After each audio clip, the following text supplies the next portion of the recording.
All right, hi everybody. So this week we're going to be talking about k-means clustering and unsupervised learning a little bit. But first I just want to check in on sort of how the class is going. So first and foremost, thank you for everybody for being sort of flexible and rolling with this. This has not been easy, I don't think, for any of us. But everybody, by and large, has been communicative and getting stuff turned in, and I appreciate that. Sort of how things are going to work going forward. So the plan is that I'm going to get grades back to you for your last two assignments within this week. You have no assignment this week because it's Easter break, so you'll have a video this lecture, but then there won't be an assignment this week. Next week we'll sort of continue from the lecture from this week, and you'll have an assignment that covers both this week's material and next week's material, although sort of less of each one of them. And then going forward after that, we'll be working largely on the final project. That is going to be a group project. So if you are having sort of any struggles at home dealing with stuff, this has been challenging to be online, reach out to me and let me know if it would be a challenge to do a group project and we can sort of figure out something. But otherwise, I'm going to be teaming you up into groups to complete your final project. It'll be sort of an exploratory data analysis using some of the tools that we've learned so far in this class to explore and understand some new data set that we've not covered yet. All right, with that, just sort of if anyone has any questions or needs any flexibility or assistance, please reach out to me. Otherwise, I am going to share my screen. And we are going to talk about k-means clustering. So these are slides that I've adapted from a collection of folks who did a lot of the work to make some interesting materials. But the general idea for clustering is that we're going to have an unsupervised approach to trying to detect patterns. So we've talked about previously supervised learning, where you have data and you have some label. So for example, we had all of the data about different medical tests and then whether somebody did or did not have breast cancer. And that label of whether they did or did not have the disease is the label in the supervised learning. That label is providing the supervision. Whereas in unsupervised learning, we have data, but no labels, and our goal is to detect patterns. So last week, the example for the naive Bayes classifier was that you were trying to detect spam versus not spam emails, but you had a label, right? So this was a supervised learning technique where you knew whether an email was or wasn't spam for some portion of your data set, and then you were trying to test for a new email that I get, was it spam or not? In the unsupervised learning setting, or the clustering setting here, what we might be trying to do is to say, I have a collection of emails, which ones of them are sort of alike? Which ones seem spammy because they all sort of are similar to each other and they all contain, you know, the words buy now or something. Or we're trying to understand customer shopping patterns and what customers are alike to each other. And another example that we'll sort of go into more at the end of this lecture is using this to understand different regions and images, trying to do image segmentation.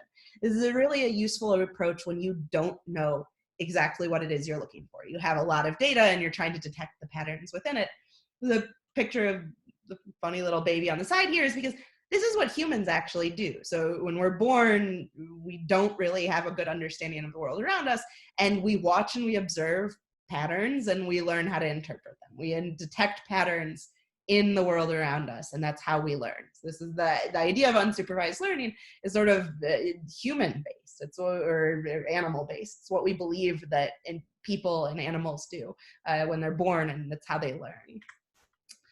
So the general idea of clustering specifically, which is sort of a family of problems in unsupervised learning, is that we want to group data objects based only on the information found in the data, with the goal that objects within a group will be similar to one another, and they're going to be different from objects that are in other groups. To give an example of this, we can just look at 2D points. So here we have a collection of blue 2D points. And we can look at a variety of ways that you could cluster them together. So this is saying, I just want to take the ones that are similar to each other in XY space and group them together. And ones that are far apart in XY space, I want them to be in different groups. So this is one example group grouping where you have 3 clusters. You have this sort of long skinny cluster off on the right and the 2 small clusters over on the left. An alternative clustering might be that you would just have these two groups and maybe they're missing data points in the middle on the left. But that's another sort of a way that you could have clustered this 2D point pattern. But this general idea of wanting to group similar instances together requires that you have some definition of what the similarity is. So one option, and the one that we'll largely use throughout this class, is to use it to define our similarity as something that has a small Euclidean distance, a small squared Euclidean distance. So that's sort of the straight line distance between your different points, and if they are sufficiently close to each other, then we want them to belong to the same cluster, and if they're far apart from each other, we want them to belong to different clusters. And the sort of quality of your clustering results are going to be dependent on this measure of similarity.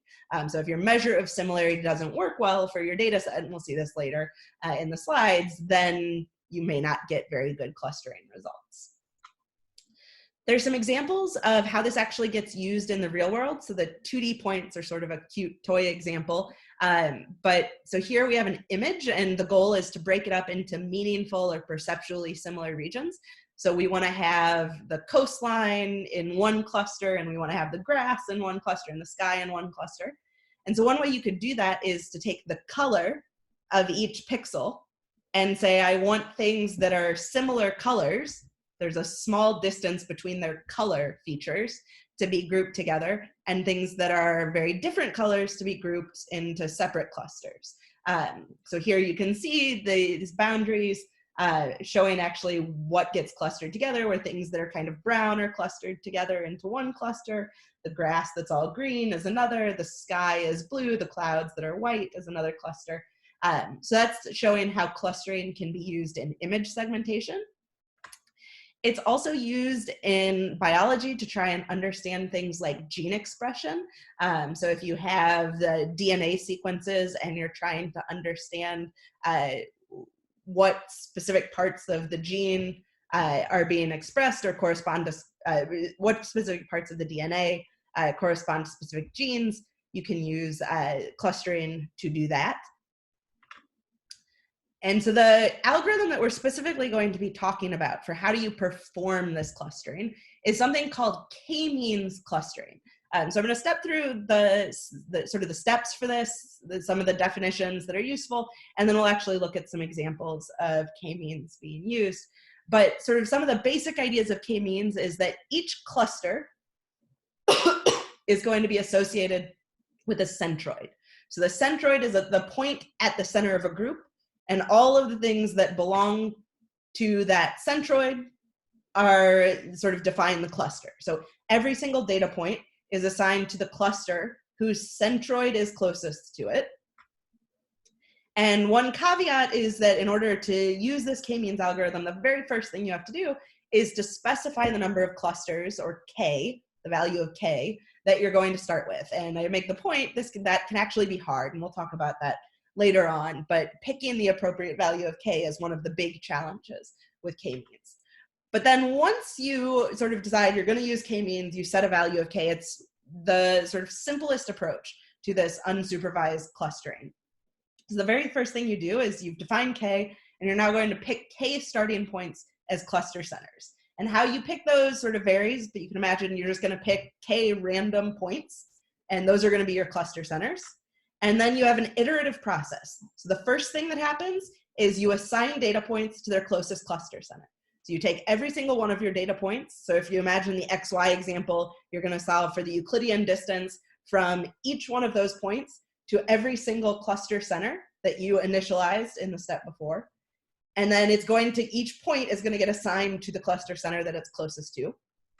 Then after every point has been assigned to a cluster, you update the cluster center so that its location is the average of the assigned points. So this is in the k-means. This means is saying I'm going to set my cluster center location to be at the mean or the average of all of the points that belong to that cluster. You then repeat this. So you've now moved where your cluster centers are from your perhaps random initialization. You now say, okay, well, I'm going to iterate again, and I'm now going to assign the data points to these new cluster centers. Then I'm going to update their assignment, And I'm going to keep iterating on this until no points change their assignment, that there's no movement of the clusters that could result in a better assignment of the location of those cluster centers. So if we actually look at an example of this, we have these green points here. And the first thing we're going to do is to pick k random points as cluster centers, where k is equal to 2. So we have the blue x and the red x as our starting cluster centers. We then assign each point in our data to belong to one of those cluster centers. So the belonging here is denoted by the color. So the blue things above the diagonal are closer to the blue x, so they get assigned to be blue. The red ones are closer to the red x, so they get assigned to be red. Then the next thing that happens is the iterative step 2, where you now move the cluster centers to be at the center of all of the points that had gotten assigned to that cluster. So you can see that we went from this assignment in these cluster centers to now we have these new cluster centers located in the center of those clusters. We then say, okay, here's my new dividing line. That gives me these new clusters. And now you can see that's a much better clustering.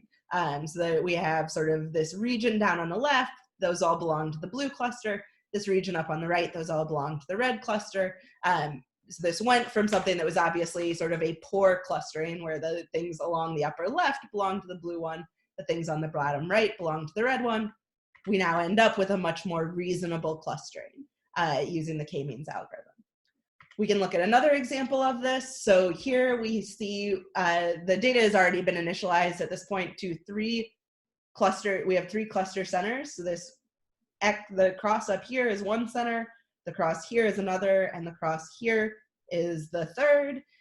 You can see what the assignment is of points for those particular cluster centers.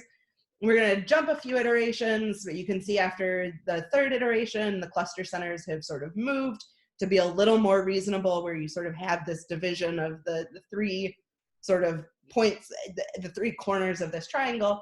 And then after 6 iterations, we've really sort of clearly divided up these 3 clusters. This visualization just shows actually all of the intermediate steps, but shows how the cluster centers sort of start to drift. So if we look at the green cluster center here, you can see it starts shifting down and to the left as the k-means algorithm runs on, and saying the blue cluster center that starts over here keeps drifting until it actually ends up down over in the bottom right by the time the algorithm has converged. All right, so that's sort of an overview of the algorithm, a couple of examples. What are some challenges with this? So it's a pretty simple approach to doing this clustering, but there are some things that are pretty hard. So the first thing that I mentioned is, how do we choose k? So the sort of first simple ideas are to run the algorithm with a variety of different values of k. So here you could have run this with 2 cluster centers. You could have then run it with 3. You could have run it with 4 and decided, okay, well, 3 was what fit the data best. And you can do that by there are a variety of metrics, but things like measuring how far away each point is from its cluster center, and you can sort of figure out, do you have unnecessary extra clusters, or do you have really high distance between points in your clusters that might indicate you need another cluster. If you have a cluster for which there's really, really, really small distances, that might indicate that one's unnecessary. So that's one approach, is that you can run the algorithm on data with several different values of k and pick the best one. You can also use prior knowledge about the characteristics of the problem. So for example, in the biological setting where we've talked about disease classification, if you didn't know whether, some individuals had the disease or not, but you didn't know the particular label, but you knew the population should divide into sort of the diseased versus the not diseased portions of the population, then you might use your prior knowledge to say, okay, well, k should be equal to 2 because I believe that there should be 2 different classes. So you can use prior knowledge about the characteristics of the problem in order to help pick the values of K. And there are some significantly more complex approaches to automatically assigning this value of K that we won't cover in this class, but if you're interested in them, I again recommend sort of continuing on with your education in data science and computer science and get up to the machine learning class where you'll be able to talk about some of these more complex approaches. The other thing that we talked about is being challenging is actually how do you initialize the centers? So I said is sort of as the first pass is to just pick random points in feature space. And that was what we saw in some of the first example. There were just 2 random points that sort of had no relationship to where the data points were. You could also pick random points from within your data set. So we could have, in the example where we had the XY points, just pick 2 random XY points from our data and said, okay, we're going to start with our clusters there. That might be a more reasonable initialization. You could look for dense regions of points. So if you actually solved for the sort of density, like how many points are close to some particular, for example, how many points lie within a cell of a grid. So if you took your XY data and you gridded it up and then you counted how many points lie within each cell of the grid, and then you picked the center of the cell with the most points as one possible cluster center. And that's one way that you could do it. You could also, if you had that grid, instead of saying, I'm going to pick the densest regions, you could say, I'm just going to uniformly put clusters across that grid. So there are a variety of ways to initialize the centers. Next week, when we have an assignment on this, we'll play around with these different values of K and the different initializations, and you'll see that they actually do have an impact on the final result of the clustering that you sometimes can get. Other challenges. So one question is, how do we actually know if the clusters that we get are meaningful? So if you have data that doesn't actually have sort of meaningful clusters within it, if you run the k-means algorithm on it, you may still, it will finish. You will get an output that has points assigned to cluster centers. And so one of the questions then is, how do I know whether these cluster assignments that I've gotten are reasonable or not? So there are 3 sort of primary measures for whether a cluster assignment is good or bad. The first is compactness. So that's how close are objects that are assigned to the same cluster. So it's good if they're all pretty close together, generally. So these aren't black and white rules, but generally it is good if all of the points are pretty close together, and if it's bad if they're all really far apart. The second measure is connectedness. So the definition of connectedness is whether nearby points belong to the same cluster.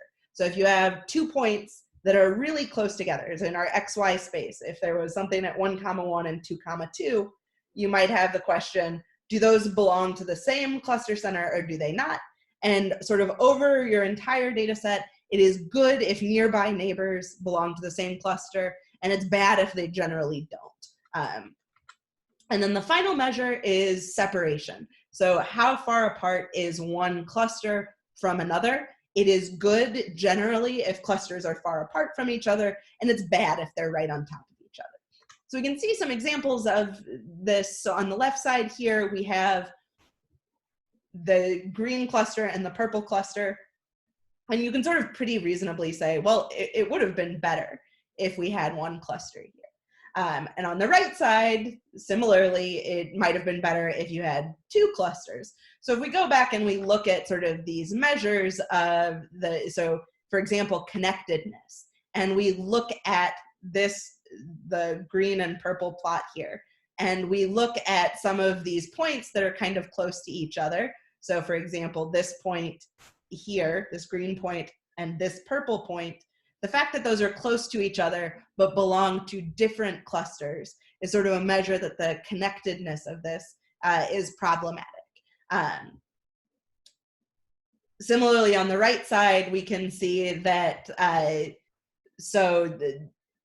we have a not very compact cluster here, right? So on the right side here, because we only had 1 cluster for what probably should have been 2 clusters, that is not a very compact representation.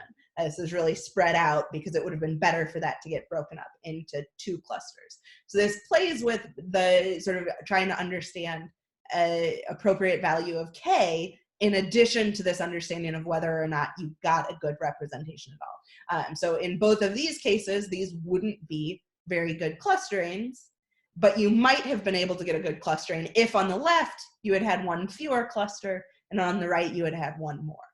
So there's sort of this interplay between whether there is a good sort of clustering in your data at all, and whether your value of K does a good job of capturing what that clustering is.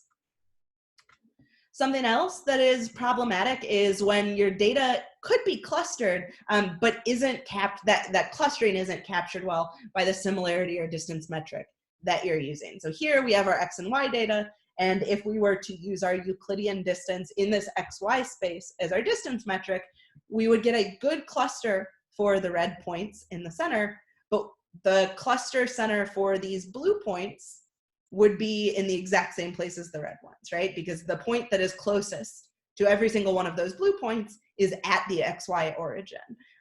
So this particular representation of the data, despite the fact that we as humans can look at this and see obviously sort of there's this center cluster and this outside cluster, we can see that, but the K-means algorithm using this Euclidean distance metric does not capture that well, and you wouldn't get a good clustering.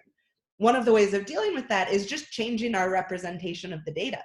So this is sort of data set dependent, but in this particular case, instead of representing these in XY coordinates, we could instead represent them in polar coordinates.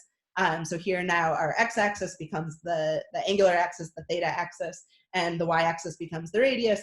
And we can now see that if we were to run k-means on this representation of the data, even using the same distance metric, so just by transforming the space that we're working in, and now using our Euclidean distance metric, we will get a cluster down at the bottom and a cluster up at the top.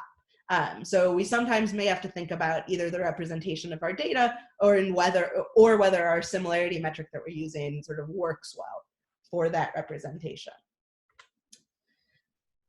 A couple more challenges with k-means. So it struggles when clusters are of different sizes, different densities, or non-globular shapes. And it additionally struggles with outliers. So if you have all of your data sort of nicely clustered, and then you have some point off in la-la land, you might have the question, what cluster does that get assigned to?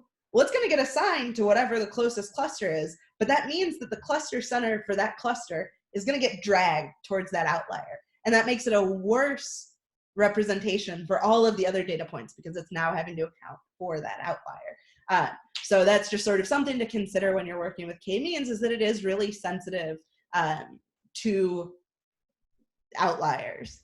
We can look at some of a particularly challenging data set for k-means. So here we have this big blob on the left, and then the two smaller clusters over on the right.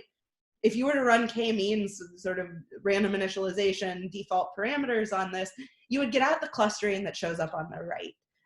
Whereas that sort of, to us as reasonable humans, not the correct clustering. So this is a case where k-means is struggling with data sets that are of different sizes. Similarly, if they have different densities, which we also kind of see here, that can be problematic if they are really elongated or don't fit sort of a nice blob shape where the center is equally close to every point in it. That can also be problematic. An example of how this can get used. So I talked about image segmentation a little bit earlier, but sort of to review, the goal of this segmentation is to partition an image into regions that are similar, where here similarity means visual appearance is similar. So on the right side, we have two different images of a young boy. On the left side, we have, if we were to cluster based on the color of the image using k equal to 2. And so you can see that we get out, so this now has just each of these has two colors. In the top it's orange or blue, in the bottom it's red or black. So we've now fit this data with just two colors. So we went from however many colors there are in the original image to now representing the image with just two colors or two clusters.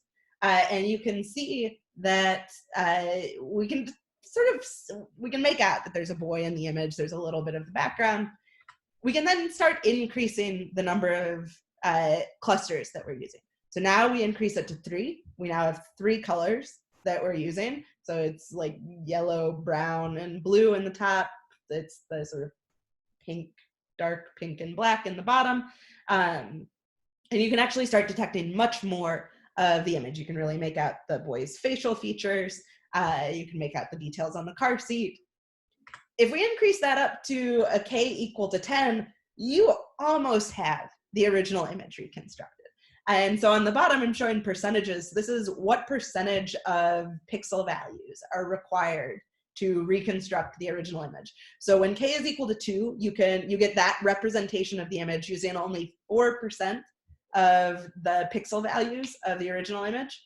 As you go up to K equal to 3, it's 8%. As you go up to K equal to 10, you're getting almost up to the original image, sort of saving out the original image, but with 17% of the pixel intensities of the original image. This is showing how you could even use clustering and image segmentation to do image compression. So if you only could store 17% of the image, you only had enough hard drive space to store 17% of the image, well, you could do that by using the k-means with K equal to 10, and now you only have to store that number of pixel intensities. And that is sort of our quick overview of the k-means clustering algorithm and introduction to clustering algorithms in general. Next week, we'll continue a little bit more about clustering and unsupervised learning, and we'll have an assignment. For now, I hope everybody is staying healthy and sane and has a good Easter break. Please reach out if you have any questions, and otherwise I will have office hours sort of as normal on Tuesday. There is no class on Thursday for the Easter holidays, but if anybody needs to talk, please feel free to reach out. Hope everybody's doing well, and I'll talk to you later.